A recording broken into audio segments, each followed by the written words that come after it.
José ainda não pegou pregação para me ajudar aqui com a ministração da palavra. Eu estava lendo com o pastor ali.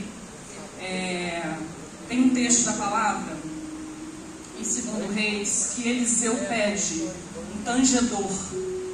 E quando começa o louvor ali, começa a música, Deus usa o profeta.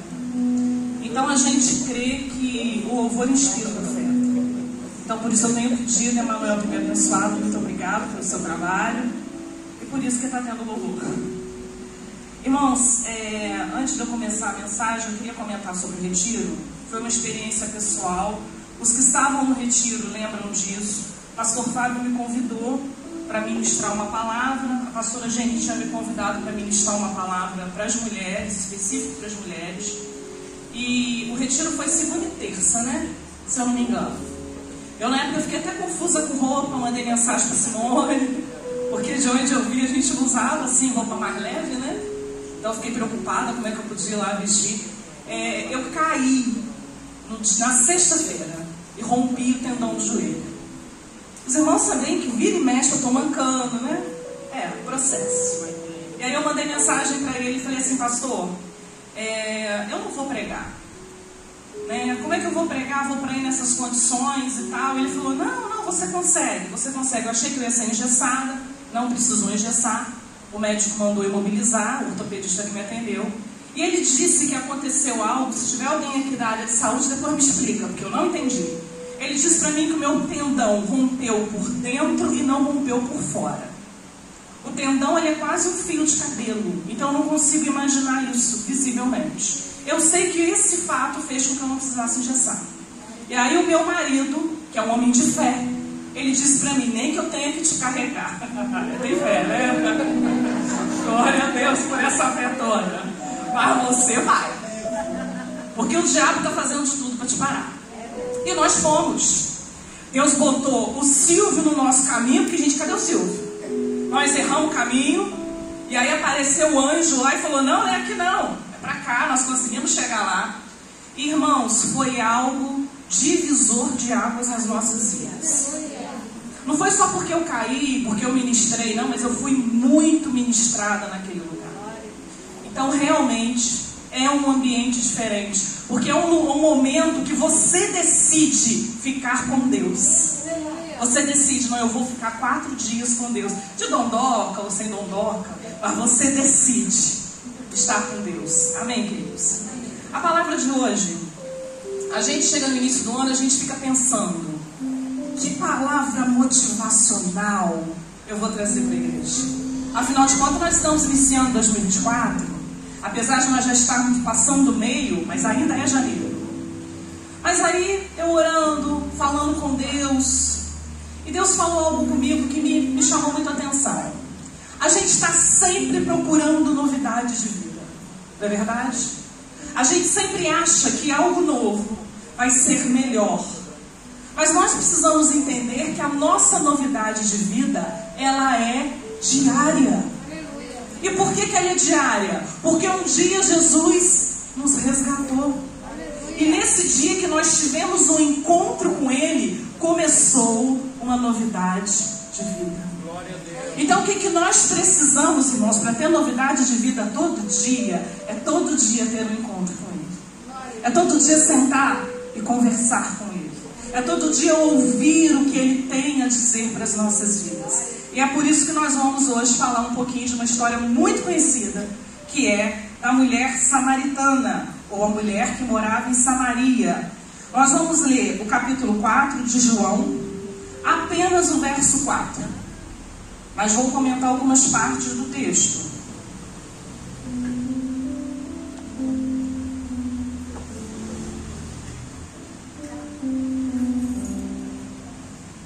João, queridos, os irmãos sabem, era apóstolo de Jesus. João foi chamado, junto com o irmão dele, de filhos do trovão. Devia ser gente fácil de lidar, né? Mas a palavra de Deus também nos diz que João ouviu as batidas do coração de Jesus. Como é que vocês acham que ele fez isso? Ele recostou em Jesus. E a gente só consegue recostar em quem a gente tem intimidade, em quem a gente tem relacionamento. E esse livro de João é um livro de relacionamento. Ele é um livro de encontros. Ele não se preocupa em ficar contando a quantidade de curas que Deus operou, que Jesus operou. Enquanto os outros evangelhos contam isso, a preocupação de João é mostrar o que o encontro com Jesus gerou naquela vida. Independente se essa cura fosse física, fosse emocional ou fosse espiritual. Mas ele queria mostrar que um encontro com Jesus, a tua vida obrigatoriamente muda. Irmão, se nós não tivermos uma vida mudada todos os dias, nós não tivemos um verdadeiro encontro com Ele. E é isso que João mostra. Mas no final do livro dele, ele diz que eram tantos milagres, tantas maravilhas, que não daria para escrever. Mas o foco de João era esse. E é isso que nós estamos falando. A nossa novidade de vida, ela depende do nosso encontro, do nosso relacionamento, da nossa comunhão com o Senhor. Esse versículo é um versículo que eu gosto muito, porque normalmente quando a gente lê Mulher Samaritana, a gente vai lá para o 23. Eu vou falar do 23 também, o 23 é lindo. Mas tudo começa nesse verso 4. E o verso 4 diz assim: e era-lhe necessário passar por Samaria. Necessário, irmãos. Por enquanto só isso, tá, Guilherme? Obrigada. Necessário. Irmão, Jesus, ele não se movia por emoção.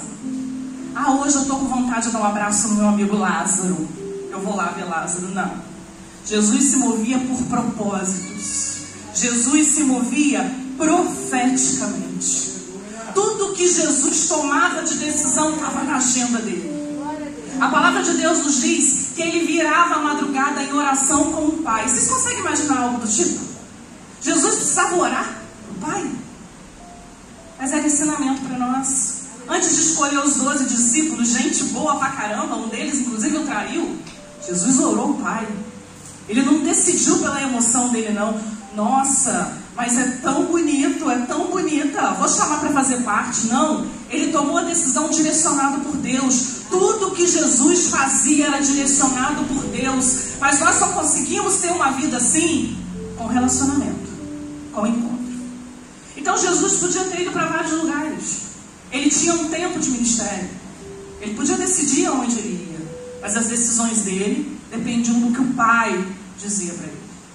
E a história de Samaria e do povo judeu é uma história muito complicada. Eu não sei se os irmãos conhecem, eu vou dar uma resumida rápida. Mas eu preguei para os irmãos aqui Salomão em novembro. Os irmãos lembram?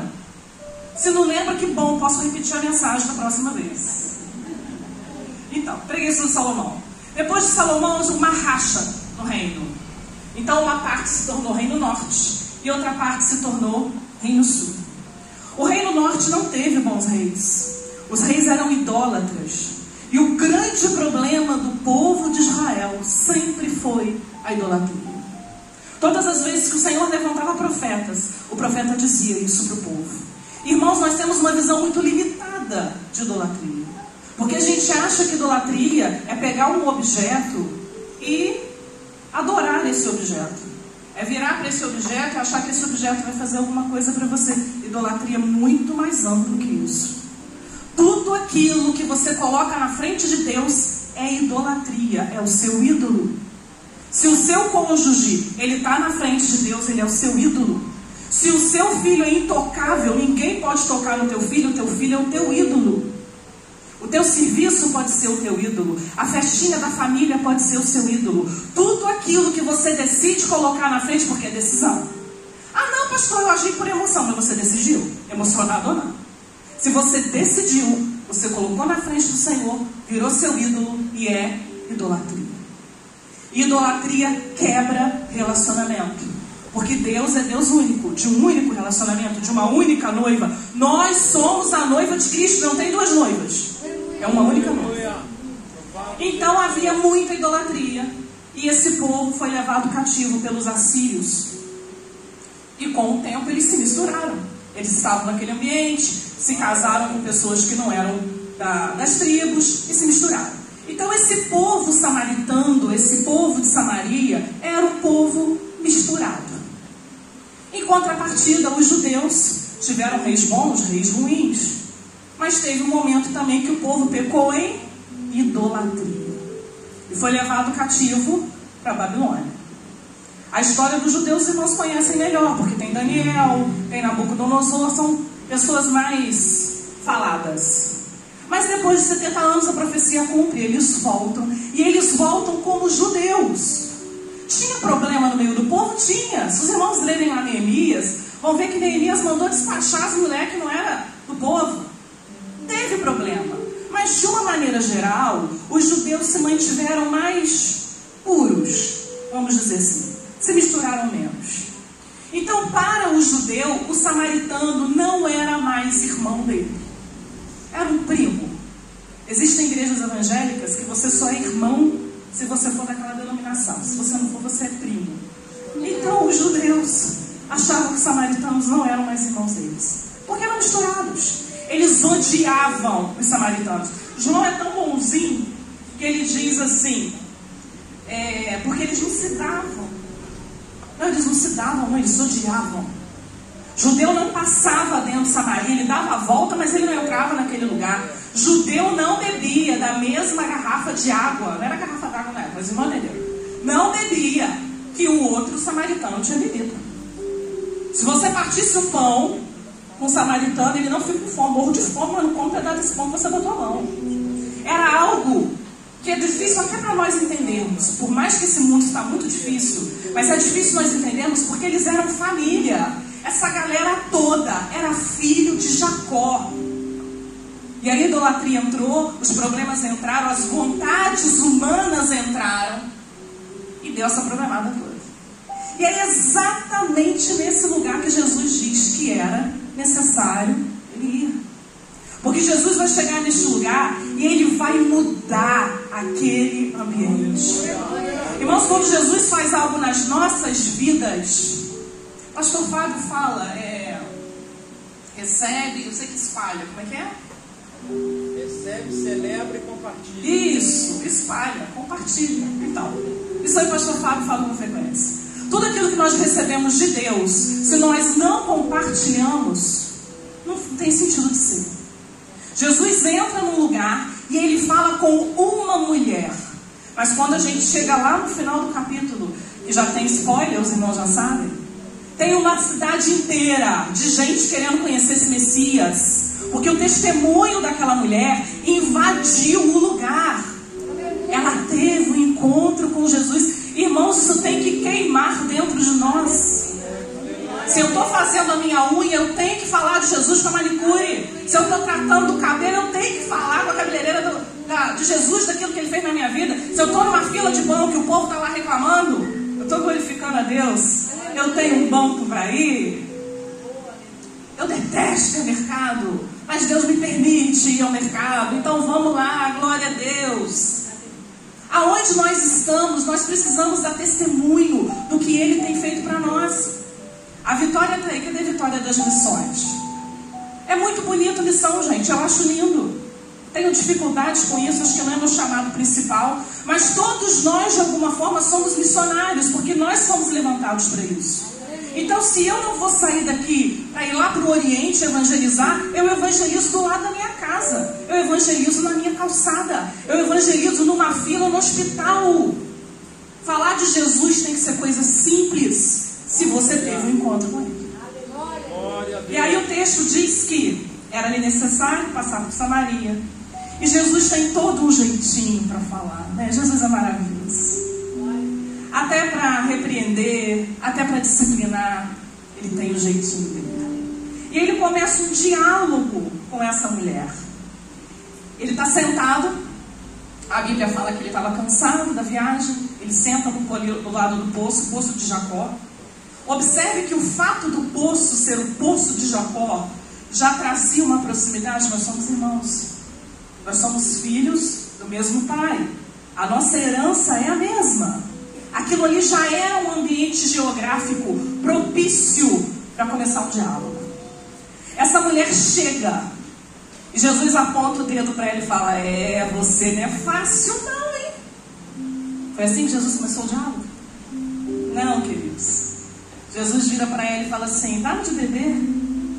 Ele se humilha, ele se torna pequeno, ele se torna menor, ele dá a impressão para ela que ele precisava dela. E ele diz: dá de beber.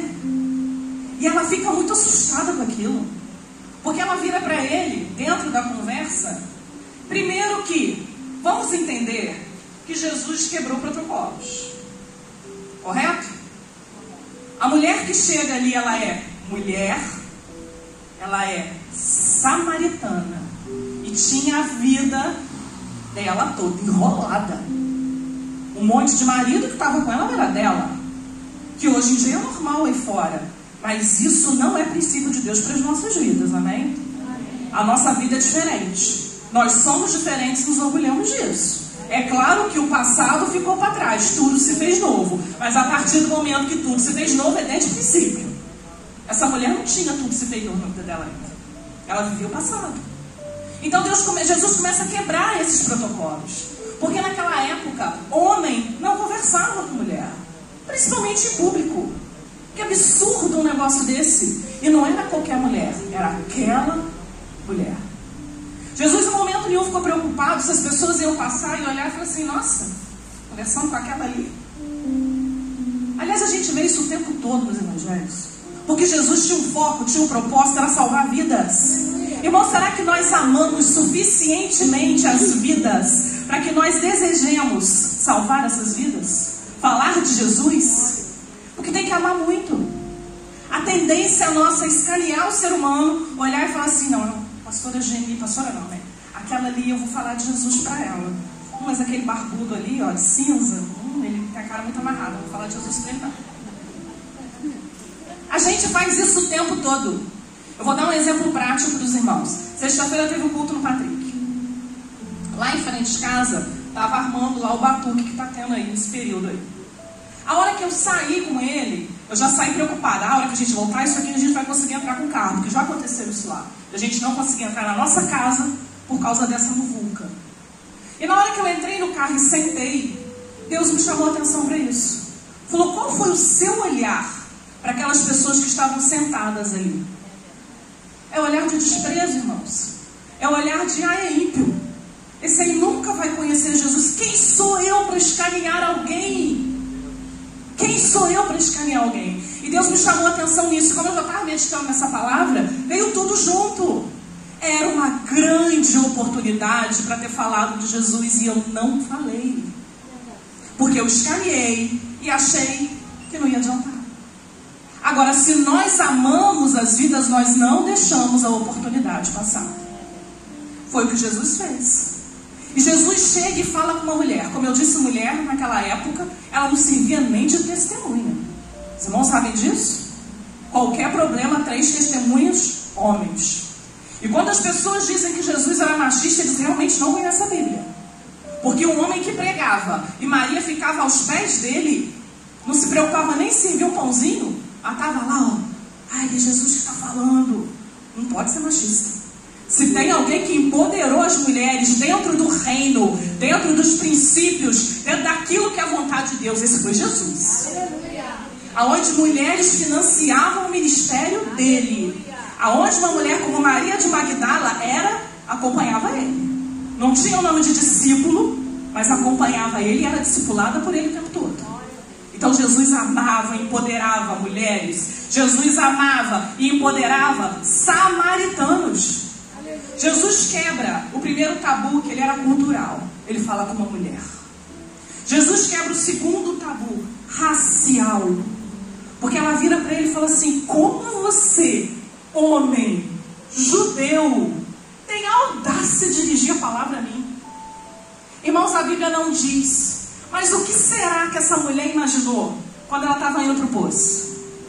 A Bíblia diz que isso foi mais ou menos ao meio-dia. Ninguém tirava água ao meio-dia. As mulheres tinham esse serviço na época, era natural das mulheres. As mulheres buscavam água. As mulheres iam de manhã, mesmo para do sol rachando, que o sol de lá é pior que o nosso sol daqui. E essa mulher vai meio-dia, porque essa mulher não queria assunto. Essa mulher não queria relacionamento. Ela não queria ver a cara de ninguém. A vida dela já era difícil o suficiente para não ter que ver gente fazendo gracinha com ela. Veio buscar água, hein? Hoje você veio buscar água para quem? Ela não estava afim de assunto. Ela era uma mulher machucada. Ela era cheia de pecados, era uma mulher que estava totalmente fora da regra, fora dos princípios, sim, mas machucada. E o que Jesus olha é essa dor que essa mulher tinha dentro dela. Porque a vida que ela levava era uma vida de uma mulher doente emocionalmente. Ela arrumava relacionamentos porque o relacionamento que ela precisava ela não tinha encontrado ainda, que era com Jesus. O noivo que ela precisava ela não tinha encontrado ainda, que era Jesus. Porque quando o nosso noivo, Jesus, entra na nossa vida, nós não temos mais dependência de sentimentos e de emoções humanas, porque Ele supre tudo que nós precisamos. Então Jesus quebra isso. Você judeu? Eu judeu. Estou falando com você, mulher samaritana. E Jesus quebra um outro protocolo lá, que é a questão religiosa, porque lá no final ela pergunta, a gente tem que adorar onde? E aí é aquela frase que todo mundo gosta, né? Os verdadeiros adoradores adorarão o Pai em espírito e em verdade. É muito interessante que a gente usa muito essa frase. Ele é boa também para iniciar culto. Mas os irmãos imaginam que esse texto foi dado num diálogo com essa mulher, com essas características. Olha o valor, o amor, como o Senhor empoderou uma mulher nessas condições. Irmãos, é interessante que eles vão conversando, né? E Jesus vai despertando nela simpatia, porque ela começa a retribuir a conversa. E aí eles vão conversando, desperta nela curiosidade, porque ele pede água, ela fala com ele, como é que você está me pedindo água? E ele começa a falar de uma outra água para ela, porque a água que Jesus falava para aquela mulher era a necessidade física dela. Mas aquela necessidade física está totalmente ligada à necessidade emocional. Tanto que ela ia meio-dia. Ela não tinha como não pegar água. Mas todas as vezes que ela ia pegar água, ela ia ter problemas. Então ela ia nesse horário. E Jesus começa a conversar com ela. E o diálogo deles vai acontecendo. E em determinado momento, Jesus diz para ela no verso 10: se tu conheceras o dom de Deus, e quem é que te diz, dá-me de beber, aí começou a criar curiosidade. Tu me pedirias, e eu te daria água viva. Ela, opa, agora eu gostei da conversa. Então olha só, aonde tem essa água? Me fala onde tem essa água, porque eu não volto mais nesse lugar. Esse lugar para mim é lugar de tristeza, lugar de luta. Vir aqui para mim é muito difícil. Aonde tem essa água viva? E aí Jesus começa a trabalhar nas questões que precisam ser trabalhadas. Porque, irmãos, nós somos resgatados pela graça, amém? Amém. Nós louvamos a Deus por isso. Mas a partir do momento que nós temos um encontro, que Jesus entra na nossa vida, há uma mudança de vida, que foi onde eu comecei a mensagem, há uma novidade de vida. Então eu não posso encontrar com Jesus e manter os pecados antigos, pecados cativos, o pecado de estimação. E aí, como ela já estava disponível, o Senhor começa: não, eu vou tirar dessa água. Vai lá e chama seu marido. E o que é que ela diz para ele? Eu não tenho marido. Eu não tinha mesmo não, irmãos. Porque se ela tivesse um marido mesmo, um homem que cuidasse dela, das necessidades dela, ela não seria aquela mulher que ela é. E aí Jesus diz para ela: dissestes bem. E Jesus começa a falar da vida dela. E olha como é que é interessante o relacionamento com Jesus. Ela, a primeira visão que ela tem quando ela chega no poço é de asco, né? Tem gente aí. Quando ela olha para ele, ela tem outra sensação. Judeu. Estava ruim por ter gente. Piorou porque é judeu. Um homem e judeu. Quando Jesus diz isso para ela, ela fala: veja que é esse profeta. Observa que a visão dela começa a abrir, começa a mudar. Epa, não estou falando qualquer um não, estou falando com um profeta. Esse homem conhece a minha vida. E ele falou de um jeitinho que nem me machucou. Ela se sente à vontade. Irmãos, relacionamento com Jesus é isso. Hoje você chega na igreja e é o Jesus que te salvou. Amanhã você chega na igreja e é o Jesus que vai abrir porta para você. Depois você vem na igreja, é o Jesus que está te dando família. É o Jesus que está provendo a tua necessidade física, espiritual, material, emocional, seja ela qual for. Mas é relacionamento. É continuar, é permanecer, não desistir no caminho. Conforme a intimidade dela ia aumentando, ela ia começando a ver esse Jesus com outros olhos. E o diálogo deles continua. E Jesus começa a falar com ela. E ela disse, no 19, Senhor, vejo que és profeta. E aí ela entra na questão da adoração. Bem, já que é profeta, você vai saber me responder. Os nossos pais adoravam nesse monte aqui em Gerizim. Mas vocês, judeus especiais, purinhos, dizem que tem que ser lá em Jerusalém. Onde deve adorar? Olha a pergunta dela. Onde? E Jesus aqui quebra outra questão, que é a questão religiosa. E ele quebra a questão geográfica. Porque, irmãos, a questão aqui não é onde, mas é como nós devemos adorar a Deus. Como é o meu coração, como é a minha motivação para adoração a Deus. Como que eu chego neste lugar? Irmãos, eu amo louvor. Muito, muito. Eu costumava dizer lá na Resgatados que seria o meu segundo chamado. Claro que depois que eu vim para cá eu entendi que eu não canto nada, mas tudo bem. Mas eu amo louvar. Eu sinto que o louvor, ele é algo muito especial. E às vezes eu estou aqui sentada com a perna para cima, não só por causa de cansaço. Cansaço a gente tem todo dia, né? Mas eu tenho questões que eu preciso botar a perna para cima para conseguir ficar em pé aqui. Mas eu fico observando às vezes os ministros de louvor dando sangue deles aqui na frente. Gente, vamos louvar, gente, levanta, glorifica. A sensação que a gente tem às vezes é a igreja apática, que você não tem nada para agradecer a Deus. Hoje nós estávamos aqui na EBD e a irmã aqui falando, que dia especial. A pastora falou, hoje é um presente de Deus. Se eu acordei, é um presente de Deus para a minha vida. Por que não adorar, irmãos? Por que não usar tudo aquilo que Deus me deu, o meu corpo, as minhas emoções, o meu cognitivo, para adoração ao nome dEle? Não deixe esse momento de louvor passar. Eu estou sentada ali, estou segurando a perna para poder aguentar ficar em pé aqui, mas eu estou mexendo os braços, que é o que dá para fazer. Eu não vou perder esse momento. Por mais que eu adore na minha casa, não é a casa do papai. Essa casa é especial, esse lugar é especial.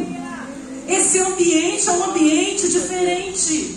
E é isso que Jesus diz para ela. Jesus diz no verso 23. Mas a hora vem. E agora, aleluia, é agora, irmãos. É nesse momento, não é amanhã, não foi ontem, não é depois de amanhã, é agora. Enquanto nós temos fôlego de vida, enquanto Deus tem nos dado força para caminhar. Mas a hora vem em que os verdadeiros adoradores adorarão o Pai em espírito e em verdade. Porque o Pai procura os tais que assim o adorem. Oh Deus maravilhoso! Oh Deus, nós somos gratos a Ti, Senhor. Irmãos, isso tem que queimar dentro de nós. Não importa o que você está vivendo, luta nós temos o tempo todo. Mas se nós temos lutas, nós estamos vivos, irmãos. O Senhor está nos dando chance de vencer essa luta e de ver o que vem depois dela. E com os olhos espirituais, enxergar o que está lá na frente, o que ninguém está vendo. Mas a gente tem que ver. Irmãos, eu tive uma experiência com um sonho, não vou contar o sonho todo, mas ele tem a ver com louvor. Passei por uma guerra espiritual. E é sempre assim. Eu e o pastor conversamos muito isso em casa. É só a gente começar a ser usado. É só começar a gente trabalhar para o reino. Não é ser usado em altar, não, irmãos. É trabalhar para o reino. É estar disponível para o reino. Que aí começa a perseguição. Afinal de contas, eu caí lá no outro retiro. vai cair só de corpo, porque o Espírito do Senhor me sustentou. E aí eu estava numa guerra espiritual, num ambiente onde os demônios vieram na minha direção. E eu comecei a orar nesse sonho, orar ao Senhor, para o Senhor repreender aquilo. E tinha uma pessoa que era evangélica no sonho. Não conheço essa pessoa, uma pessoa fictícia. E eu chego perto dessa pessoa e falo, me ajuda em oração. Os demônios estão vindo, nós estamos em guerra, tem um ambiente difícil aqui. E a pessoa olhava para mim e ria. E a pessoa assim, claramente não estava crendo no que eu estava dizendo, porque só eu estava enxergando. E eu falava, tenha fé, se você não tiver fé, nós não vamos vencer isso. E eu desistia. E eu achei um microfone no sonho. O que eu fiz? Comecei a cantar. Ai, irmão, se eu cantasse igual eu cantei naquele sonho, eu cantava aqui também. Ó, nenhuma de vocês, ministras, cantaram igual eu cantei no sonho. Estava me sentindo a própria Sara. Estava me sentindo. E eu comecei a cantar, e eu comecei a louvar, porque eu entendo o poder e o mistério que há no louvor. Até no sonho eu entendo. E, irmãos, no sonho eu não tinha problema, eu não tinha que botar prótese, eu não tinha sobrepeso, eu não tinha dor de cabeça, eu não tinha nada. Porque no mundo espiritual, nós não somos esse corpo físico aqui não. Quando precisava correr, eu corria. Quando precisava cantar, eu cantava, porque é espírito. E eu comecei a cantar. E conforme eu começava a cantar, aqueles demônios se contorciam. Porque aquilo quebrava as algemas, quebrava as cadeias. E pastores, no sonho eu peguei o microfone e eu chamei o nome de vocês dois. Eu disse, pastor Fábio, pastor Angeline, me ajudem em oração. Eu creio que estava representando o ministério da igreja.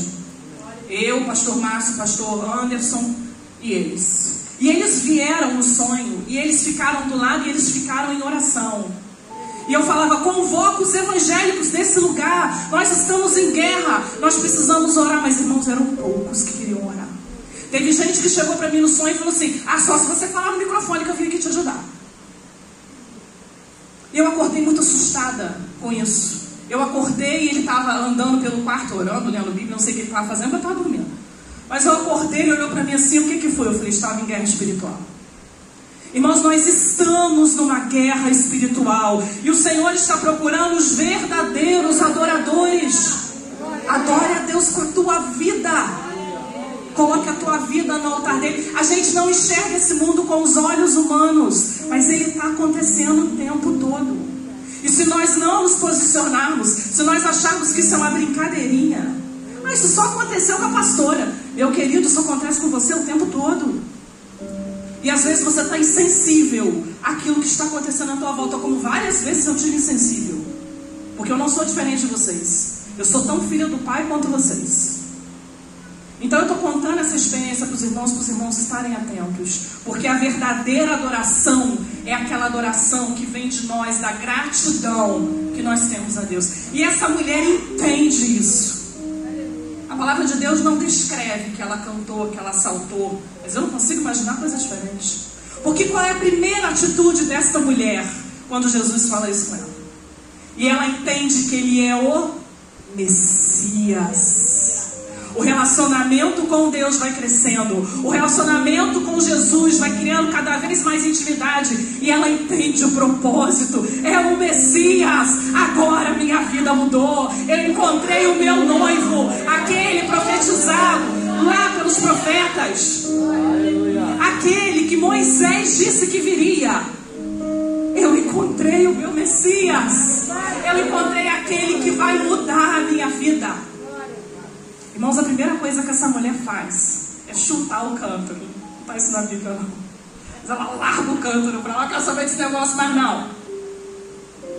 Claro que ela voltou no dia seguinte a pegar água, lógico. Para aquele momento, ela abre mão do que a feria, do que a machucava.